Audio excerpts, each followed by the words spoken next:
గంగమ్మ ఒడిలో ఉన్న ఎన్నో రకాల దివ్యక్షేత్రాలు చూస్తున్నారు కదా. మీకోసం ప్రతి ఒక్కటి రివ్యూలో ఉంచుతున్నాను. కేదార్నాథ్లో ఎలా ఉంటుందో సేమ్ యాసిటీస్ అలాగే ఉంటుందంట.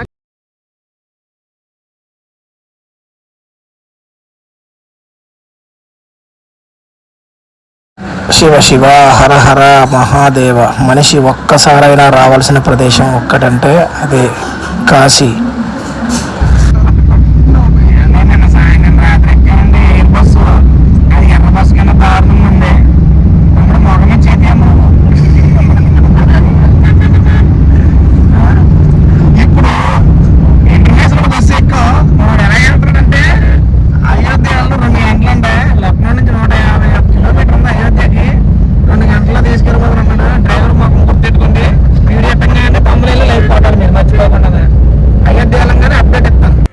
వైజాగ్ నుంచి హైదరాబాద్ నుంచి లక్నోకి ఎయిర్ బస్ ఎక్కేసామండి. ఎయిర్ బస్ దిగిన వెంటనే మాకు ఒక ఎర్ర బస్ దొరికిందండి. సడాన్ అంటే ఏమనుకున్నాను, సడన్గా మామూలు కటింగ్లు తీయట్లేదండి. ఇలా లక్నో సిటీలో ఎంటర్ అవ్వగానే మంచిగా చాలా పెద్ద అపార్ట్మెంట్స్ అండ్ బిల్డింగ్స్ చాలా కనువిందు చేస్తాయి కనులందరికి కూడా. లక్నో నుంచి అయోధ్యకి 161 కిలోమీటర్స్ అనమాట. ఆ 161 కిలోమీటర్లు ఫుల్ సిటీ సరౌండింగ్స్ లోపల నుంచే వెళ్ళాలి. అయితే ఒక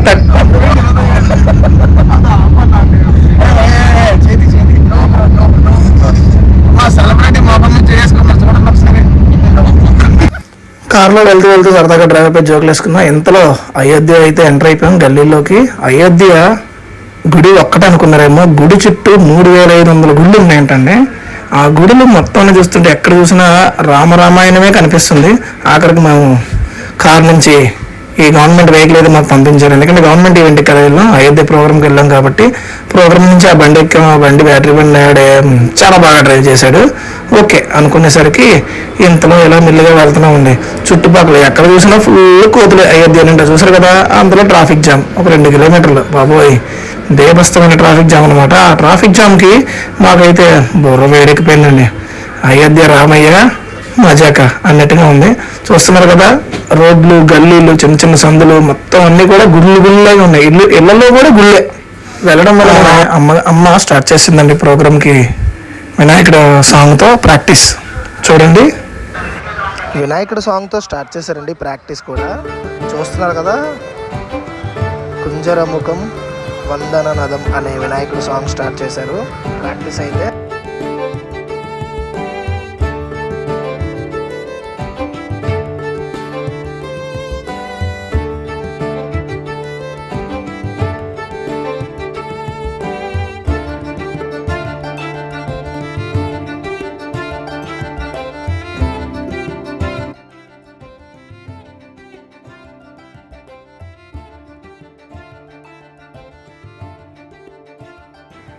మనమైతే ఖాళీ ఉండం కదా, అంతలోకి అయోధ్య గల్లీలో తిరగడం స్టార్ట్ చేశాను. అయోధ్య చుట్టూ ఫుల్ చాలా పెద్ద బజార్ అండి.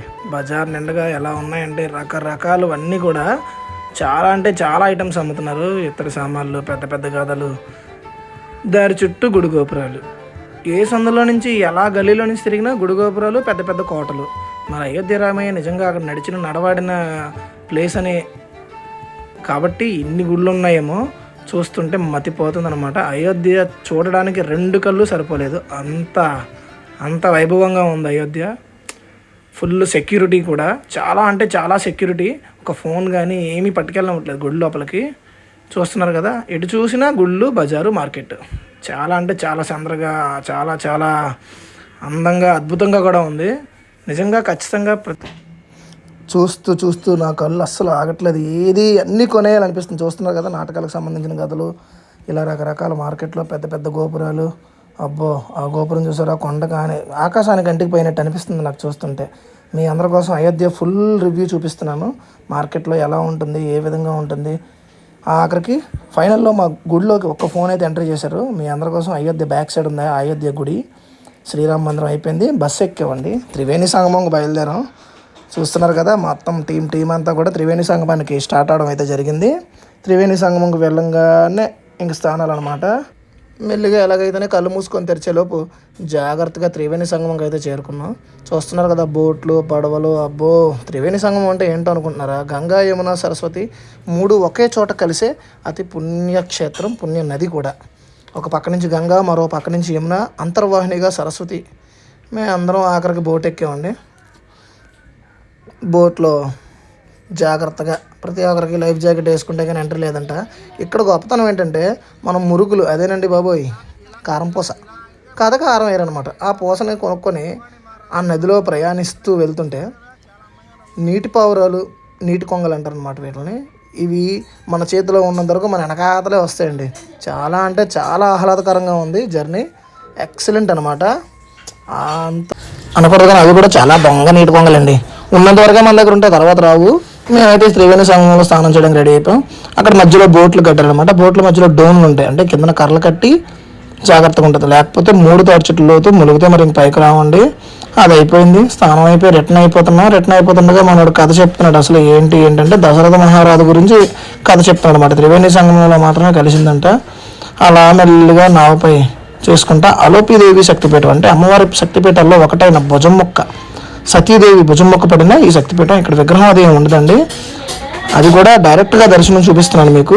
ఫోన్ అలౌట్ చేశారు, అందులో బయటకు వచ్చేసాం. దర్శనం కూడా అయిపోయింది. చూసుకొని మళ్ళీ బస్సు ఎక్కామండి. అక్కడి నుంచి కాశీ ప్రయాణం. కాశీ అంటే my greatest heart core lord అనమాట శివయ్య. ఇంకా స్టార్ట్ చేసామండి అక్కడి నుంచి గల్లీలో పరిగెట్టడం. అందరం ఒక డ్రెస్ కోడ్ వేసుకున్నాం అనమాట. అలా సందులు చూస్తుంటేనే మతిపోతుంది అనమాట. సందులు సూపర్గా ఉన్నాయి. అసలు సందులు అంటే మామూలుగా లేవు. కాశీలో చూడాల్సినవి చాలా ఉన్నాయి. నేను మీకు కొన్ని మాత్రమే చూపించగలుగుతున్నాను. ఆఖరికి గంగమ్మ ఒడిలోకి వచ్చేసాం. గంగమ్మ ఒడి వచ్చిన నా కళ్ళు ఒక్కసారిగా చాలా ఇదిగైంది. బోట్ రైడ్ స్టార్ట్ చేశారనమాట. ఎందుకంటే హారతికి టైం అవుతుంది. హారతి కూడా మీ అందరికీ చూపించాలనే ఉద్దేశంతో ఇంకెంత స్టార్ట్ చేసేసాం. బోట్ రైడింగ్ స్టార్ట్ అయిందనమాట. కాశీలో ఒక్కొక్క ఘాట్ చెప్తూ వెళ్ళిపోతున్నాడు మనోడు. ఒక్కొక్క ఘాట్కి ఒక్కొక్క ప్రత్యేకత.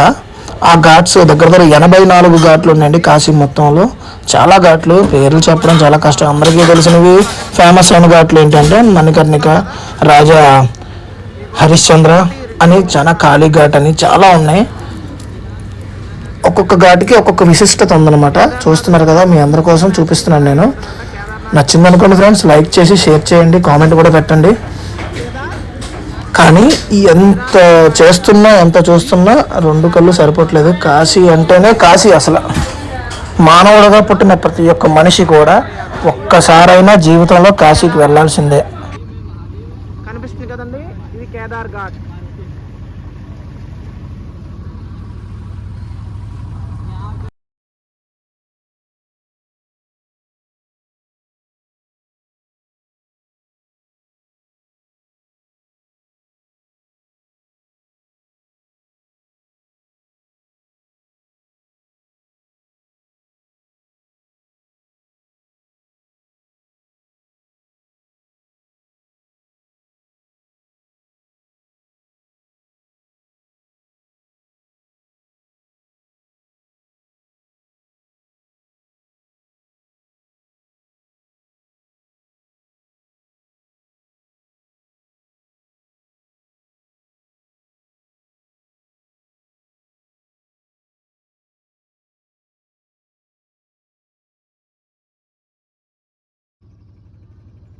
ప్రపంచంలోనే అతి పురాతనమైన పట్టణం కాశీపట్టణం.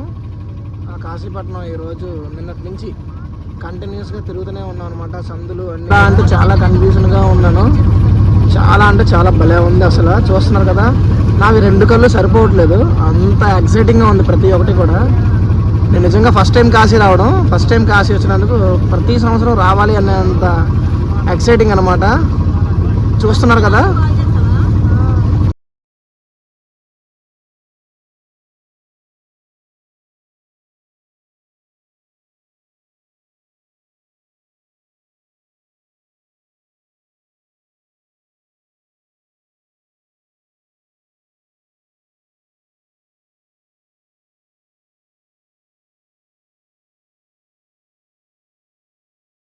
బోట్ షికార్లో తీసుకెళ్తున్నాను అనమాట. మొత్తం ఘాట్స్ అన్నీ చూపిస్తున్నారు. మొత్తం 84 ఘాట్లు ఉన్నాయండి కాశీలో. ఈ 84 ఘాట్లలో నాకు తెలిసి ఇప్పుడు దాకా 10-12 చదువు ఉంటాను, మిగతా చదవడానికి కూడా నాకు సరిపోవట్లేదు. జైన్ ఘాట్, పంచకోట్ ఘాట్, ముషిగరాజ్ ఘాట్, ఇలా రకరకాల చాలా ఘాట్స్ ఉన్నాయి. అన్నిట్లో కల్లా ఎక్కువ ఫేమస్ ఘాట్ ఏంటంటే రాజా హరిశ్చంద్ర ఘాట్.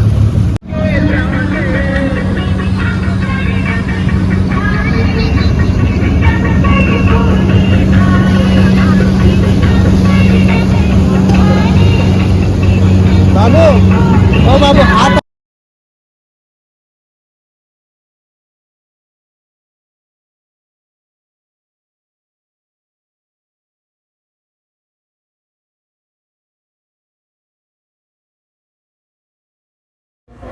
మంగళహారతికి గంగోత్రి మంగళహారతికి అయితే రెడీ అయిపోతుందండి. పడవలన్నీ ఒక లైన్లో పెట్టుకున్నారు, అందరికీ కనిపించేలా. చూస్తున్నారు కదా, శివయ్య హర్షద్వారాలతో ఓం నమ శివాయ ఓం నమ శివాయ అనే పదజాలంతో పంచాక్షరి మంత్రంతో కాశీ మొత్తం అట్టుడికిపోతుంది అనమాట. హారతులకు అయితే రెడీ అవుతున్నారు, అందరూ కూడా అన్ని బోట్లు వరుసలో పెట్టుకుంటున్నారు అనమాట. చూస్తున్నారు కదా, మీ అందరి కోసం మంగళహారతి కూడా అందరూ, నేను కాదు అందరూ చూడాలి. నిన్న వీడియో ఛానల్స్ అన్ని చూసే ప్రతి ఒక్కరూ ఈ మంగళహారతి చూడాలి అనే ఉద్దేశంతో ఈ వీడియో తీస్తున్నాను.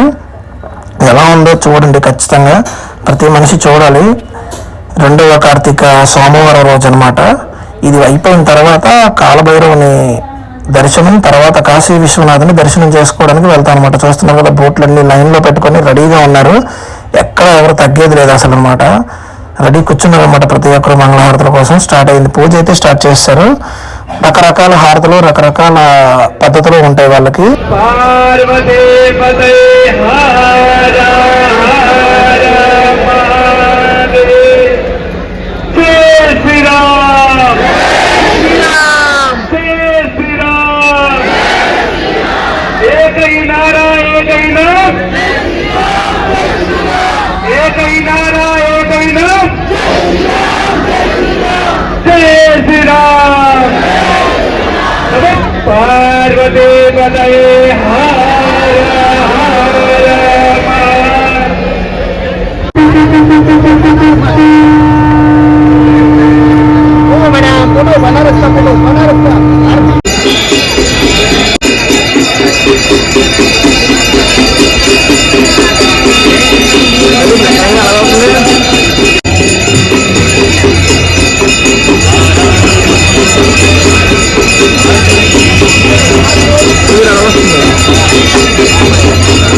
మంగళహారతి పూజ పూర్తయింది. బోట్లన్నీ జర్ర జర్ర జర్ర అనుకుంటా రివర్స్ తిప్పుకుంటా ఘాట్స్ వైపు వెళ్ళిపోతున్నాయండి. మళ్ళా ఎందుకు ఏంటి అని అడుగుతున్నారేమో. మీ అందరికీ మంగళహారతి కొంతమంది వెళ్ళే వాళ్ళు ఉంటారు, కొంతమంది వెళ్ళలేక అవ్వలని వాళ్ళు ఉంటారు, కొంతమంది వెళ్ళి చూడలేని వాళ్ళు కూడా ఉంటారు. వాళ్ళందరి కోసం చూశాను. ఇంకా ఘాట్స్లో బండి ఆపేశారన్నమాట, బోట్ ఆపేసి ఇంకా గల్లీలో స్టార్ట్ చేసాం. ఏంటి అనుకుంటున్నారా, చూస్తున్నారు కదా, టీం మొత్తం అంతా స్టార్ట్ అయ్యాం కాశీ గల్లీలో. అసలు చూడాల్సిన సందులు ఇవే, ప్రతి సందు కూడా శివతత్వాన్ని చూపిస్తుంది అనమాట. అంత అందంగా ఉంటాయి, ఎక్కడ ఆగదు. చూస్తుంటారు కదా, మలుపులు తలుపులు, అబ్బో ఇది మామూలుగా లేదండి బాబాయ్. ఆ తలుపులకి మలుపులకి నేను చాలా ఎక్సైటింగ్మెంట్ అయిపోయాను అనమాట చాలా. ఇంతలో దారిలో మాత్రం ఫస్ట్ దర్శనం చేసుకోవాల్సిన స్వామివారు ఒక ఆయన ఉన్నారు, ఆయనే కాలభైరవుడు. ఆ కాలభైరవుడు గుడి దగ్గరలోకి వెళ్తున్నాం. మీకు ఒక విచిత్రం ఏంటంటే, కాలభైరవుడు గుడిలోకి అసలు ఎవరు ఫోన్ అలౌడ్ ఉండదు, కానీ మీకు చూపించాను చూసారా. ఇదంతా అయిపోయిన తర్వాత విశ్వనాథ స్వామి గుడి. అదేనండి కాలభైరవుడి దర్శనం చేసుకొని తర్వాత నడుచుకుంటూ కాశీ విశ్వేశ్వరుడికి ఆలయం దగ్గరికి వచ్చాం. అదే ఆలయ గోపురం ప్రధాన ద్వారం అన్నమాట అది. ఆ దర్శనానికి లోపలికి ఫోన్స్ కానీ ఏమీ అలౌట్స్ లేవు. కాకపోతే ఇంతవరకు అయితే మీకు చూపించగలిగాను, అదే నాకు చాలా సంతృప్తిగా ఉంది. మా ట్రిప్ నచ్చినట్టయితే ఛానల్ సబ్స్క్రైబ్ చేసి లైక్ చేసి కామెంట్ చేయండి. మళ్ళీ మీకోసం లాస్ట్లో కాశీ విశ్వనాథ స్వామి టెంపుల్